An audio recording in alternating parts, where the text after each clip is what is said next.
तो चलिए आज हम शुरू करते हैं लेक्चर 5, जिसमें हम देखेंगे पार्ट 5 को, यानी पार्ट 5 ऑफ द कॉन्स्टिट्यूशन, जो किसके बारे में है, द यूनियन के बारे में। एक बार रिकॉल कर लेते हैं। पार्ट 1 में क्या था, तो union and its territory. Part 2 में citizenship. Part 3 was about fundamental rights. Part 4 में क्या था, DPSP। पार्ट 4A में था fundamental duties. And now we are discussing part 5, जिसमें है द यूनियन। ये आर्टिकल कहाँ से कहाँ तक है, तो आर्टिकल 52 से लेकर के 151 तक जाएगा। इंपॉर्टेंट आर्टिकल्स जो एग्जाम में आ सकते हैं और जो आ चुके हैं उनको हम यहाँ पर देखेंगे। देखिए 52 एग्जाम में कई बार आया है, तो इसको याद रखना है। जो ज़्यादा इंपॉर्टेंट है उसको मैं टिक कर दे रहा हूँ। तो article number 52, president of India की क्वेश्चन आता है कि प्रेसिडेंट ऑफ इंडिया कौन से आर्टिकल में मेंशन किया गया है, तो इसका आंसर होगा 52। कई जगह पूछा है 53 भी, बट एग्ज़ाम में के लिए उतना इंपॉर्टेंट नहीं है, बट फिर भी याद रखना है, पूछ सकता है कि executive power of the union कौन से आर्टिकल में मेंशन है, तो वो है आर्टिकल नंबर 53।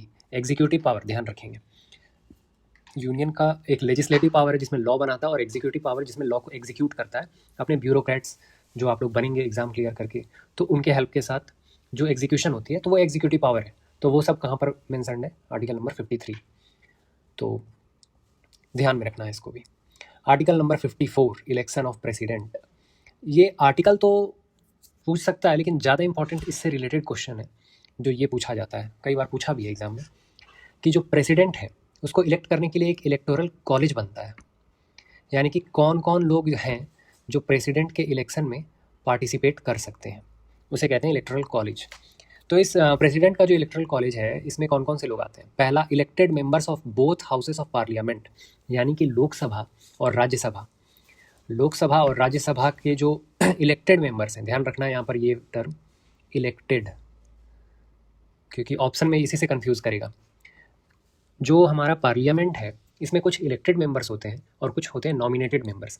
तो इसमें ध्यान देना है कि नॉमिनेटेड मेंबर्स पार्टिसिपेट नहीं करते हैं प्रेसिडेंट के इलेक्शन में। कौन पार्टिसिपेट करेंगे, केवल इलेक्टेड मेंबर्स ही पार्टिसिपेट करते हैं। दूसरा कौन लोग कर सकते हैं, तो अगेन इलेक्टेड मेंबर्स, अभी किसके, तो legislative assemblies of the states. अब यहाँ पर ध्यान देना है कि स्टेट, बहुत सारे स्टेट ऐसे हैं जहाँ पर लेजिस्लेटिव असेंबली के साथ साथ लेजिस्लेटिव काउंसिल भी बना हुआ है। तो यहाँ पर लेजिस्लेटिव काउंसिल के मेंबर्स वोटिंग नहीं करते हैं। कौन करेंगे, केवल और केवल लेजिस्लेटिव असेंबली के। तो 3 बातें ध्यान देना, पहला लोकसभा, दूसरा राज्यसभा और तीसरा लेजिस्लेटिव असेंबली। और सिर्फ स्टेट नहीं, इसमें यूटीज़ भी आएंगे। यूटीज़ जहाँ जहाँ पर हमारा लेजिस्लेटिव असेंबली बना हुआ है। तो कौन कौन से यूटीज़ हैं वैसे, जैसे दिल्ली हो गया हमारा, ठीक है, जम्मू हो गया, पौंडीचेरी हो गया। तो इन जगह पर क्या है कि लेजिस्लेटिव असेंबली भी बनी हुई, तो वहाँ के मेंबर्स प्रेसिडेंट के इलेक्शन में वोट कर सकते हैं। तो याद रखना है, पहला लोकसभा, दूसरा राज्यसभा और तीसरा लेजिस्लेटिव असेंबली। इन तीनों के इलेक्टेड मेंबर्स ओनली। एग्जाम में कंफ्यूज करेगा ऑप्शन में नॉमिनेटेड मेंबर्स और एक लेजिस्लेटिव काउंसिल को डाल करके, तो ध्यान देना है। चलिए नेक्स्ट है हमारा टर्म ऑफ प्रेसिडेंट। तो प्रेसिडेंट का टर्म, यानी कि कितने साल के लिए प्रेसिडेंट रहते हैं, तो प्रेसिडेंट का टर्म क्या है, हाँ ये है 5 साल के लिए। तो president term is only 5 years. तो हर 5 साल पे हम देखते हैं कि प्रेसिडेंट का क्या होता है, इलेक्शन होता है। एक क्वेश्चन यहाँ से बनता है, ये तो चलो नहीं पूछता है कि 5 साल के लिए है कि 6 साल, पूछेगा क्या एग्जाम में, वो पूछता है रेजिग्नेशन, कि प्रेसिडेंट जो है वो अपना रेजिग्नेशन किसको सौंपता है। तो क्या होगा answer, vice president of India. और इसी तरह वाइस प्रेसिडेंट अपना रेजिग्नेशन किसको देगा, तो प्रेसिडेंट ऑफ इंडिया। ठीक है, ये क्वेश्चन एग्जाम में आता है कि, क्योंकि हम देखेंगे जब ओथ और अफर्मेशन ऑफ जो प्रेसिडेंट लेते हैं ना, ये लेते हैं CJI के अंडर में। तो ऑप्शन में आपको देगा, एक CJI दे देगा या सीनियर मोस्ट जज, दूसरा वाइस प्रेसिडेंट, तीसरा कुछ और दे सकता है, प्राइम मिनिस्टर वगैरह दे देगा, और फिर वहाँ पे टिक करना रहेगा। ठीक है, तो ध्यान रखेंगे ये क्वेश्चन पूछा हुआ है कि रेजिग्नेशन प्रेसिडेंट किसको देता है, तो वाइस प्रेसिडेंट ऑफ इंडिया को। चलिए नेक्स्ट आर्टिकल है qualification of for election as president. President बनने के लिए क्वालिफिकेशन, तो यहाँ भी आर्टिकल नंबर से नहीं पूछता है, पूछेगा क्या, ये सारी चीज़ें पूछता है कि प्रेसिडेंट बनने के लिए, एक सेकेंड, क्वालिफिकेशंस क्या चाहिए। तो ये 4 क्वालिफिकेशन है। पहला क्या है कि सिटीजन ऑफ इंडिया होना चाहिए, दूसरा 35 साल से एज ज़्यादा होना चाहिए, तीसरा जो है ना ऑप्शन, इसी से कंफ्यूज करता है, is qualified for election as a member of the Lok Sabha. यानी कि लोकसभा का मेंबर बनने के लिए जो क्वालिफिकेशन चाहिए, वो सारी चीज़ें चाहिए एक प्रेसिडेंट को भी बनने के लिए। लेकिन वाइस प्रेसिडेंट में क्या है, ये लोकसभा की जगह राज्यसभा है। क्यों? क्योंकि वाइस प्रेसिडेंट राज्यसभा के चेयरमैन होते हैं। ठीक है, तो ऑप्शन में जो देगा qualification of for election as a president, उसमें 4 ऑप्शन जो देगा उसमें पहला 2 तो यही देगा, तीसरा सी में दे देगा ये चीज़ कि is qualified for election as a member of the Lok Sabha, और चौथा ऑप्शन दे देगा is qualified for election as a member of the Rajya Sabha. ठीक है, तो ध्यान देना, ये क्वेश्चन पूछा गया है एग्जाम में। चलिए, तो अभी तक इंपॉर्टेंट आर्टिकल नंबर था एक पहला 52 प्रेसिडेंट ऑफ इंडिया। बाकी से रिलेटेड क्वेश्चन जो बनते हैं वो मैंने दिखाया आपको। आगे बढ़ते हैं आर्टिकल नंबर 60 पे, ओथ और अफर्मेशन बाय द प्रेसिडेंट। तो ओथ किसके प्रेजेंस में लेते हैं, तो ये याद रखना है CJI, मोस्ट इंपॉर्टेंट है ये भी। एग्जाम में पूछा गया सवाल है। जितने भी पॉपअप्स आ रहे हैं ना, ये सारे एग्जाम में पूछे गए, इसीलिए इनको मैंने अलग से ऐड किया है। तो चीफ जस्टिस ऑफ इंडिया के प्रेजेंस में जो प्रेसिडेंट है वो अपना शपथ ग्रहण करते हैं।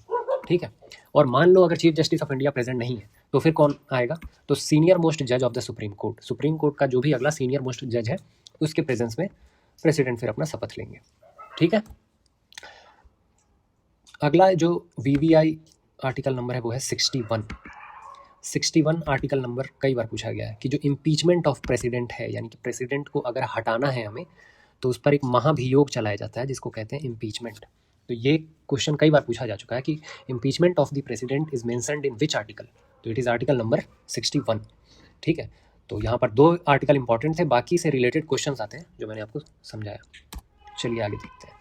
आर्टिकल नंबर 63, ये इंपॉर्टेंट है। इसमें क्या है, वाइस प्रेसिडेंट ऑफ इंडिया। 52 में क्या था, प्रेसिडेंट ऑफ इंडिया, और 63 में क्या है, वाइस प्रेसिडेंट ऑफ इंडिया। दोनों ही इंपॉर्टेंट है। 64 क्या कहता है, ये भी इंपॉर्टेंट है कि वाइस प्रेसिडेंट जो होगा वो एक्स ऑफिसियो चेयरमैन होगा किसका, council of the states. Council of the states का मतलब क्या हो गया, राज्यसभा। तो जो राज्यसभा है, राज्यसभा का चेयरमैन कौन बनेगा, तो वाइस प्रेसिडेंट जो होगा वही राज्यसभा का भी चेयरमैन होता है। ठीक है, तो ये क्वेश्चन भी आया है एग्जाम में। 65 इंपॉर्टेंट उतना नहीं है, बट फिर भी ध्यान में रखेंगे कि अगर प्रेसिडेंट अवेलेबल नहीं है, किसी भी रीज़न से उनकी वैकेंसी, उनके पोस्ट की वैकेंसी क्रिएट हो रही है, तो फिर उसकी जगह पर कौन काम करेगा, तो वाइस प्रेसिडेंट काम करता है। ये कौन सी आर्टिकल में लिखा है, आर्टिकल नंबर 65।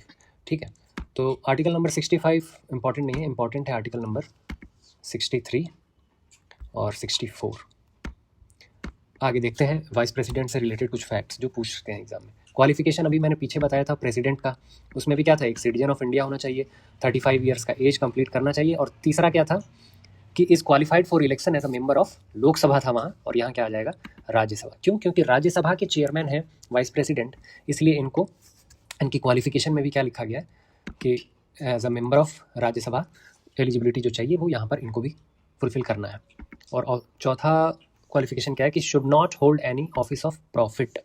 इसका मतलब क्या है, ये सेम था प्रेसिडेंट के लिए भी कि कोई ऑफिस ऑफ प्रॉफिट होल्ड नहीं करना है। इसका मतलब किसी भी गवर्नमेंट के अंडर में कोई पोस्ट होल्ड नहीं करना है। ठीक है, आगे देखते हैं। इलेक्शन प्रेसिडेंट ऑफ इंडिया का इलेक्टोरल कॉलेज जो था, कौन कौन वोट कर रहा था, तो लोकसभा, राज्यसभा और लेजिस्लेटिव असेंबलीज के सारे इलेक्टेड मेंबर्स। यहाँ पर कौन है, तो both the houses of parliament, यानी कि लोकसभा और राज्यसभा के इलेक्टेड और नॉमिनेटेड मेंबर दोनों ही वोट कर सकते हैं।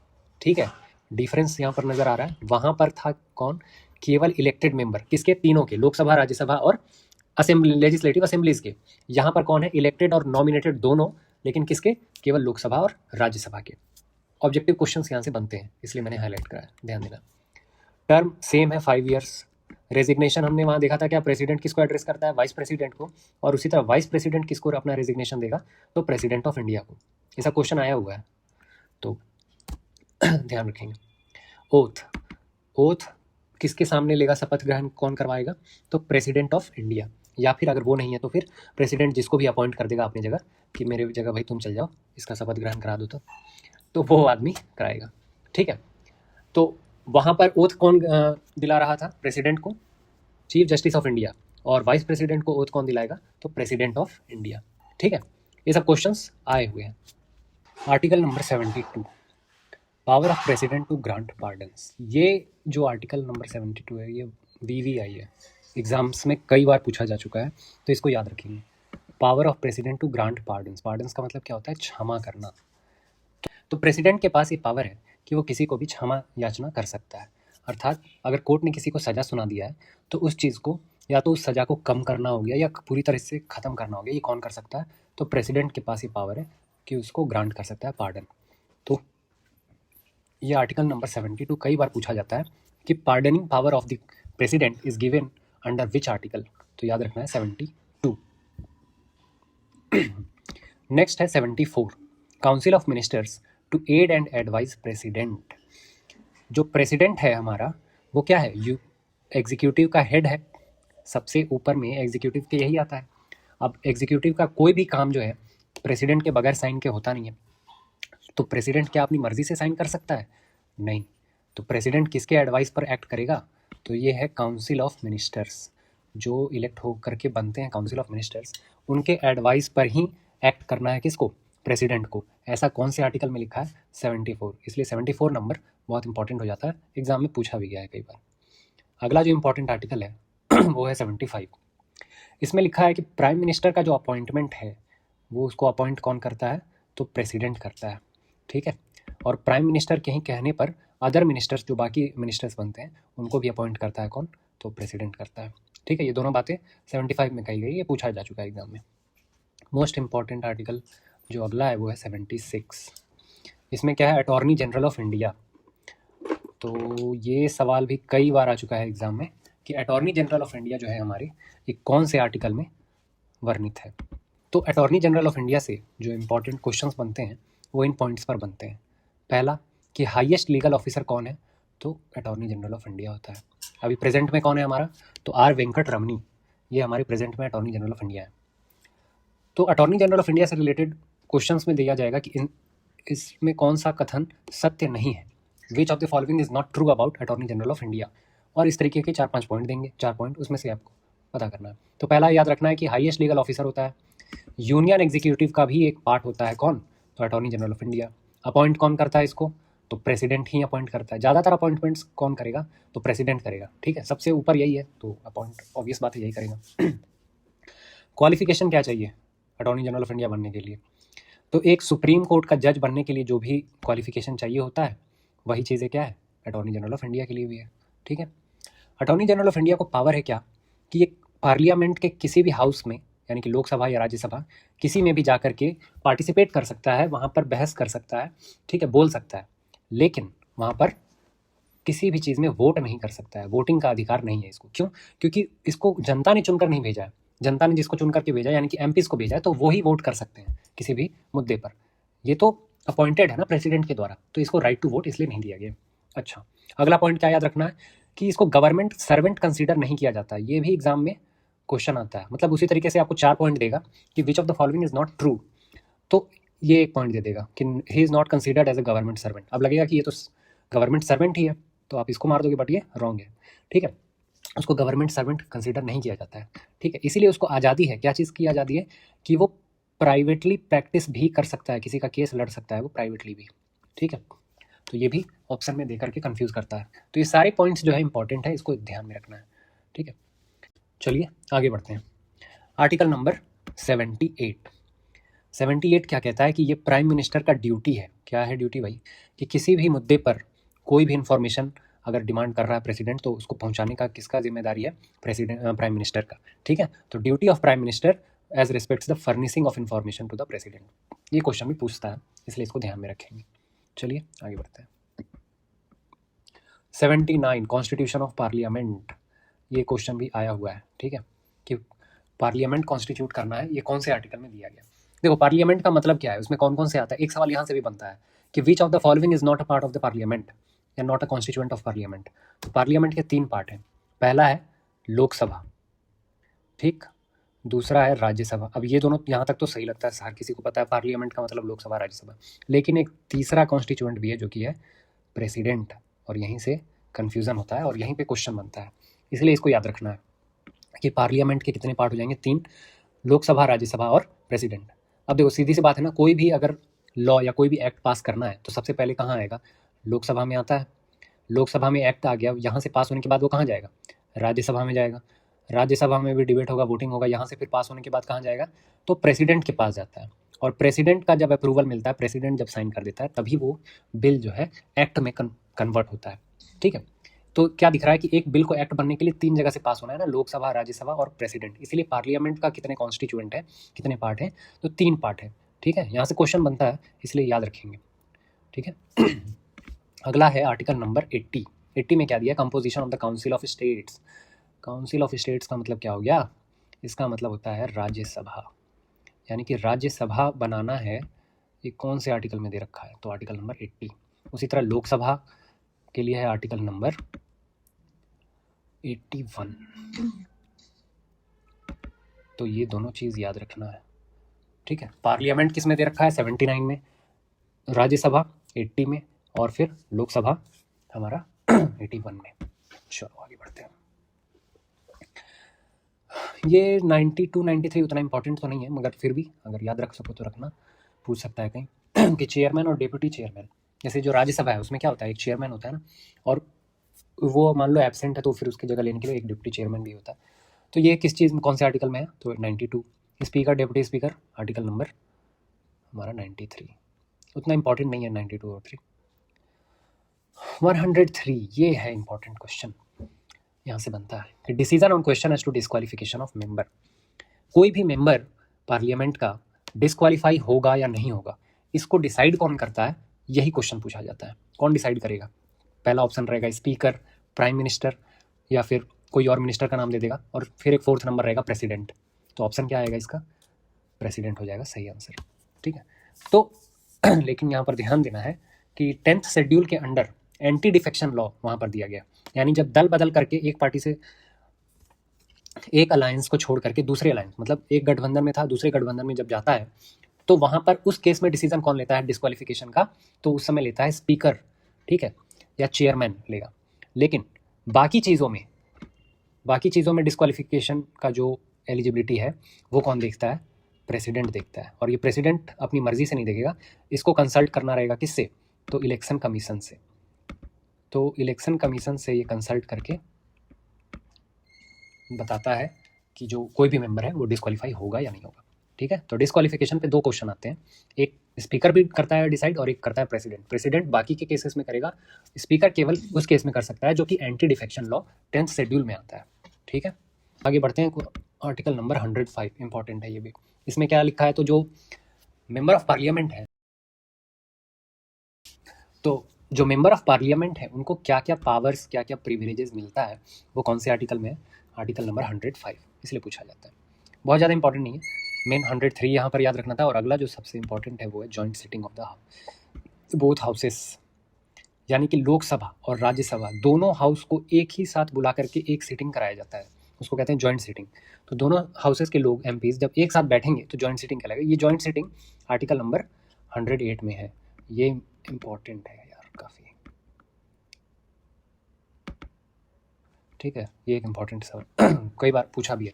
इससे रिलेटेड कुछ और सवाल भी बनते हैं। कौन कौन सा, देखो कि जॉइंट सीटिंग कौन बुला सकता है, क्या लोकसभा का स्पीकर बुलाता है या चेयरमैन बुलाता है, राज्यसभा का नहीं, तो ये कौन बुलाता है, प्रेसिडेंट बुलाता है। एक सवाल और बनेगा कि ये किसके लिए बुलाया जाता है, ऑप्शन में ये पूछा हुआ सवाल है कई बार कि joint sitting of both the houses is called in which case. पहला लिख देगा कि मनी बिल पे समझौता नहीं बन रहा है, दूसरा फाइनेंस बिल पे, तीसरा ऑर्डिनरी बिल पे, और चौथा मान लो कुछ और भी दे दिया। तो आंसर क्या होगा, ऑर्डिनरी बिल। कोई भी ऑर्डिनरी बिल है उस पर सहमति नहीं बन रही है दोनों हाउसेस की। ठीक है, तो उस केस में प्रेसिडेंट जो है जॉइंट सीटिंग बुलाता है। और इसको पास होने के लिए क्या चाहिए, केवल सिंपल मेजोरिटी चाहिए, यानी जितने लोग प्रेजेंट हैं वोट कर रहे हैं उसका 50% से ज़्यादा होना चाहिए। ठीक है, सिंपल मेजोरिटी। एक क्वेश्चन और यहाँ पर बनता है जो मैंने छोड़ दिया है, देखो जॉइंट सीटिंग जब होगा, दोनों लोकसभा और राज्यसभा दोनों के एमपीज आकर के इकट्ठे बैठे हैं, तो उस हाउस को चेयर कौन करेगा, चेयरपर्सन कौन होगा उस समय, ये सवाल पूछा गया है। ठीक है, तो उस समय चेयरपर्सन कौन होता है, तो उस समय हमारे जो लोकसभा है, तो लोकसभा का स्पीकर जो है ना वही बनेगा उसका चेयरमैन। ठीक है, क्यों भाई लोकसभा का स्पीकर ही क्यों चेयरमैन बनेगा, राज्यसभा का स्पीकर यानी कि वाइस प्रेसिडेंट को क्यों नहीं मौका मिल रहा है, क्योंकि वहाँ पर लोकसभा के मेंबर्स क्या हैं, ज़्यादा हैं। लोकसभा में 543 मेंबर्स हैं और राज्यसभा में ओनली 245 है, तो उसको लोकसभा का स्पीकर ही चेयर करता है। ठीक है, और मान लो लोकसभा का स्पीकर एब्सेंट है, तो उस केस में चेयर कौन करेगा उस हाउस को, ये सवाल भी पूछा गया है। तो उस केस में चेयर कौन करता है, तो वाइस प्रेसिडेंट नहीं करेगा। कौन करेगा? डेप्यूटी स्पीकर करता है, यानी कि लोकसभा का डेप्यूटी स्पीकर जो है वो चेयर करेगा, ना कि वाइस प्रेसिडेंट। ठीक है, ये सारे सवाल इंपॉर्टेंट है, आ चुके हैं। अगला है 110 मनी बिल। तो definition of money bill is given under article number 110। ये क्वेश्चन भी कई बार पूछा है। ठीक है, 112 एनुअल फाइनेंशियल स्टेटमेंट, यानी कि जो बजट हम प्रेजेंट करते हैं, हमारे पार्लियामेंट में जो बजट प्रेजेंट होता है वो इसी आर्टिकल नंबर 112 के तहत होता है। लेकिन बजट वर्ड यूज़ नहीं किया गया है, कहीं पर भी बजट वर्ड यूज़ नहीं किया गया है हमारे कॉन्स्टिट्यूशन में। उसकी जगह कौन सा वर्ड यूज़ किया गया है? तो उसकी जगह यूज़ किया गया है ये एनुअल फाइनेंशियल स्टेटमेंट। ठीक है चलो आगे बढ़ते हैं। आर्टिकल नंबर 120, इसमें है language to be used in parliament. Parliament में जो भी बहस होना है, डिबेट होना है, वो कौन से लैंग्वेज में होगा? वहाँ पर जाकर के कौन सी भाषा में खड़े होकर के बोलेंगे? भारत में तो हज़ारों भाषाएं हैं ना, लेकिन पार्लियामेंट में कौन सी भाषा चलेगी? तो वो आर्टिकल नंबर 120 में लिखा है क्या? या तो हिंदी या फिर इंग्लिश, यानी कि या तो हिंदी में बात करनी है वहाँ पे या फिर इंग्लिश में बात कर सकते हो। लेकिन मान लो इन दोनों में से किसी को कुछ भी नहीं आता है, फिर वो कौन सी भाषा में बात करेगा? तो फिर उस केस में क्या है कि वो स्पीकर या जो चेयरमैन है राज्यसभा है तो उससे परमिशन लेकर के अपने मदर टंग में अपनी बात को रख सकता है वो। ठीक है, तो ये है आर्टिकल नंबर 120। अगला है 121, इंपॉर्टेंट है ये भी, कि पार्लियामेंट जो है वो किसी भी जज के कंडक्ट के बारे में डिस्कस नहीं कर सकता है अपने हाउस में। ठीक है, कोई भी जज है सुप्रीम कोर्ट या हाई कोर्ट का, तो उसका कंडक्ट, वो अपना ड्यूटी सही से निभा रहा है या नहीं निभा रहा है, उस बारे में पार्लियामेंट में बहस नहीं हो सकती है। एक एक्सेप्शन है, मान लो अगर किसी जज पर महाभियोग चलाया जा रहा है, उसको इम्पीचमेंट कर रहा है, तो फिर उस केस में आप बहस कर सकते हो, अदरवाइज ऐसे आप नॉर्मली किसी पे भी बहस नहीं कर सकते हो। ठीक है, तो ये पार्लियामेंट में एक रेस्ट्रिक्शन लगाया गया। उसी तरह कोर्ट्स में भी रेस्ट्रिक्शन लगाया गया है कि वो भी जो प्रोसीडिंग्स है पार्लियामेंट का, कि पार्लियामेंट के अंदर जो कुछ भी बहसबाजी हो रहा है उस आधार पर किसी पर केस नहीं कर सकता है। ठीक है किसी को बुला नहीं सकता है कि आपने ऐसा क्यों कहा या क्या बुला, ये जो भी। ठीक है, तो एक तरफ क्या है, पार्लियामेंट पे रिस्ट्रिक्शन लगाया गया आर्टिकल नंबर 121 के तहत कि वो जजेस के कंडक्ट के बारे में डिस्कस नहीं कर सकते। दूसरी ओर आर्टिकल 122 ने कोर्ट को रिस्ट्रिक्ट किया कि आप पार्लियामेंट के प्रोसीडिंग्स को इंक्वायर नहीं कर सकते हो। ठीक है, तो दोनों आर्टिकल इंपॉर्टेंट है। आर्टिकल नंबर 123 छोटे बड़े एग्जाम्स में कई बार पूछा जा चुका है कि जो प्रेसिडेंट है उसको इसमें ऑर्डिनेंस इशू, ऑर्डिनेंस का मतलब हो गया अध्यादेश। ठीक है, ऑर्डिनेंस इशू करने का पावर कौन सा आर्टिकल देता है?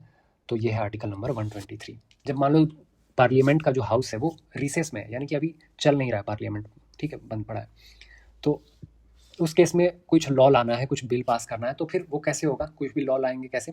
तो वो ऑर्डिनेंस के जरिए लाया जाता है, जो कि प्रेसिडेंट इशू करता है। ठीक है, तो कई बार पूछा जा चुका है, ये ध्यान रखना है। चलिए लास्ट अब देखते हैं स्लाइड को। आर्टिकल नंबर 124, ये भी है बहुत ज़्यादा इंपॉर्टेंट। इसमें क्या है कि एक सुप्रीम कोर्ट का इस्टेब्लिशमेंट करना है। तो सुप्रीम कोर्ट हमारा कहाँ है? न्यू दिल्ली में प्रेजेंट है। अब ये जो दिल्ली में जो सुप्रीम कोर्ट है, ये कौन सा सुप्रीम कोर्ट है, कब बना था? देखो, गवर्नमेंट ऑफ इंडिया एक्ट 1935 आया था। उस गवर्नमेंट ऑफ इंडिया एक्ट में कहा गया था एक फेडरल कोर्ट इस्टेब्लिश करना है। ठीक है, वो फेडरल कोर्ट 1937 में इस्टेब्लिश हुआ था। 1937 में कहाँ पर हुआ था? वो दिल्ली में इस्टेब्लिश हुआ था। तो वो जो फेडरल कोर्ट था ना, उसी फेडरल कोर्ट को सुप्रीम कोर्ट बना दिया गया। कब? 28 जनवरी 1950 को। ये सारे पॉइंट इधर जो मैंने लिखे हैं वो सब इंपॉर्टेंट है, याद रखना कि गवर्नमेंट ऑफ इंडिया एक्ट 1935 से फेडरल कोर्ट आया 1937 में, उसी फेडरल कोर्ट को सुप्रीम कोर्ट बनाया गया। कब? 28 जनवरी 1950 को। और अभी प्रेजेंट में कितने सुप्रीम कोर्ट में जज हैं? तो अभी हैं 34 जजेस प्रेजेंट, जिसमें कि CJI इंक्लूडेड है ना। ठीक है, तो 34 जजेस अभी सुप्रीम कोर्ट में है। आगे देखते हैं। 127 उतना इंपॉर्टेंट नहीं है, अगर याद रख सको तो करना। अपॉइंटमेंट ऑफ एडहॉक जजेस। एडहॉक जजेस क्या होता है? देखो, कई बार क्या होता है, कोर्ट में बहुत सारा केसेस पेंडिंग रहता है, तो बहुत सारा जब कोर्ट केसेस पेंडिंग है तो अब उसको निपटान करने के लिए क्या किया जाता है, जो रिटायर्ड जजेस हैं उनको बुलाया जाता है, उनको अपॉइंट कर दिया जाता है फिर से कि आप आइए और ये सब केस लड़िए। ठीक है, तो वैसे जजेस को क्या कहेंगे? एडहॉक जज। इसमें रिटायर्ड जज को बुलाया जाता है, हाई कोर्ट और सुप्रीम कोर्ट के जो रिटायर्ड जज हैं उनको। 129 ये है important, supreme court to be a court of record. Supreme court का जो भी जजमेंट है ना, उसको एक कोर्ट ऑफ रिकॉर्ड के तौर पे रखा जाता है। क्या मतलब है इसका? कि सुप्रीम कोर्ट ने अगर किसी भी केस में कोई जजमेंट दिया है तो उस जजमेंट को एज अ रेफरेंस हम यूज़ कर सकते हैं अदर केस में भी। ठीक है, कि इस केस में ऐसा जजमेंट दिया था सुप्रीम कोर्ट ने, तो इसलिए इस केस में भी ऐसा होना चाहिए। तो ये इसलिए क्या है, इसको एक रिकॉर्ड के तौर पर रखा जाता है, इसके जजमेंट्स को। ठीक है, ताकि उसको आगे के केसेस में यूज़ किया जा सके। तो इंपॉर्टेंट है। 131 उतना इंपॉर्टेंट नहीं है, लेकिन याद रखना है original jurisdiction of the supreme court कौन से आर्टिकल में मेंशन है, तो आर्टिकल नंबर 131। देखो सुप्रीम कोर्ट जो है ना, इसके कई सारे जुरिस्डिक्शन है। एक होता है ओरिजिनल जुरिस्डिक्शन, एक होता है एपीलेट जुरिस्डिक्शन, ठीक है, एक एडवाइजरी जुरिस्डिक्शन, अलग अलग। तो वो सब नहीं पूछता है, लेकिन जो पूछता है वो है ओरिजिनल जुरिस्डिक्शन कौन से आर्टिकल में है, तो वो है आर्टिकल नंबर 131, इसलिए इसको याद रखना। ओरिजिनल जुरिस्डिक्शन का मतलब क्या हुआ, जैसे सुप्रीम कोर्ट में डायरेक्ट हम किस बेसिस पर केस कर सकते हैं। अभी नॉर्मली कुछ भी मैटर होगा आसपास में तो हम कहाँ केस करने जाएंगे, अपनी जो नियरेस्ट जो हमारा सिविल कोर्ट है वहाँ जाएंगे, ठीक है, डिस्ट्रिक्ट कोर्ट में लड़ेंगे, वहाँ से अगर हमें सेटिस्फैक्ट्री आंसर नहीं मिल रहा है, जजमेंट नहीं मिल रहा, तो हम फिर अपील करने कहाँ जाते हैं, हाई कोर्ट में। अगर वहाँ भी हमें सेटिस्फाई नहीं हो पाए, फिर अपील करने कहाँ आएंगे, सुप्रीम कोर्ट में। तो वो क्या हुआ, अपीलेट जुरिस्डिक्शन के तहत हम आ रहे हैं, लेकिन वो ओरिजिनल नहीं हुआ। डायरेक्ट सुप्रीम कोर्ट हम किस केस में पहुँच सकते हैं, मान लो कि कोई मैटर है हमारा किसी स्टेट और सेंट्रल गवर्नमेंट के बीच में, तो वो क्या कहलाएगा, ओरिजिनल जुरिस्डिक्शन में। दो स्टेट के बीच में है तो वो सब किस में आता है, ओरिजिनल जुरिस्डिक्शन में आता है, ठीक है, इसलिए इसको ध्यान में रखना है 131 को। अगला इंपॉर्टेंट है 137, इसमें है जुडिशियल रिव्यू। जुडिशियल रिव्यू अगर पूछेगा कि कौन से आर्टिकल में है, तो आर्टिकल नंबर 137 रखेंगे। जुडिशियल रिव्यू का सिंपल मतलब ये हो गया कि जो सुप्रीम कोर्ट है वो रिव्यू कर सकता है, या तो किसी के जजमेंट को, किसी हाई कोर्ट के जजमेंट को, या किसी अदर कोर्ट के जजमेंट्स को, या फिर लेजिस्लेचर ने कोई ऐसा बिल पास किया तो उसको रिव्यू कर सकता है। तो ये सब किसके अंडर में आता है, जुडिशियल रिव्यू के अंडर में आता है। 143 मोस्ट इंपॉर्टेंट आर्टिकल, कि प्रेसिडेंट का पावर है क्या कि सुप्रीम कोर्ट को कंसल्ट कर सकता है। तो कंसल्ट करेगा किस चीज़ के लिए, मान लो किसी चीज़ में एडवाइस लेना है, ठीक है, मान लो कोई ऐसा बिल आया है, पार्लियामेंट में डिस्कशन हो रहा है, अब उस पर एडवाइस चाहिए कोर्ट की, सुप्रीम कोर्ट की, तो वो एडवाइस लेने के लिए प्रेसिडेंट कंसल्ट कर सकता है सुप्रीम कोर्ट। लेकिन अगर मान लो सुप्रीम कोर्ट ने कुछ एडवाइस दिया तो ये जरूरी नहीं है कि प्रेसिडेंट उस एडवाइस को माने ही, यानी कि प्रेसिडेंट ऑब्लाइज्ड नहीं है कि वो सुप्रीम कोर्ट के दिए गए एडवाइस को माने, वो बस एडवाइस ले सकता है, बाकी मानना ना मानना वो पार्लियामेंट तय करेगी, ठीक है, वहाँ पर वोटिंग होगा उसके अकॉर्डिंग तय हो जाएगा, ठीक है। तो 143 बहुत इंपॉर्टेंट है, ध्यान रखना है। अगला जो मोस्ट इंपॉर्टेंट है वो है article number 148, CAG, controller and auditor general of India.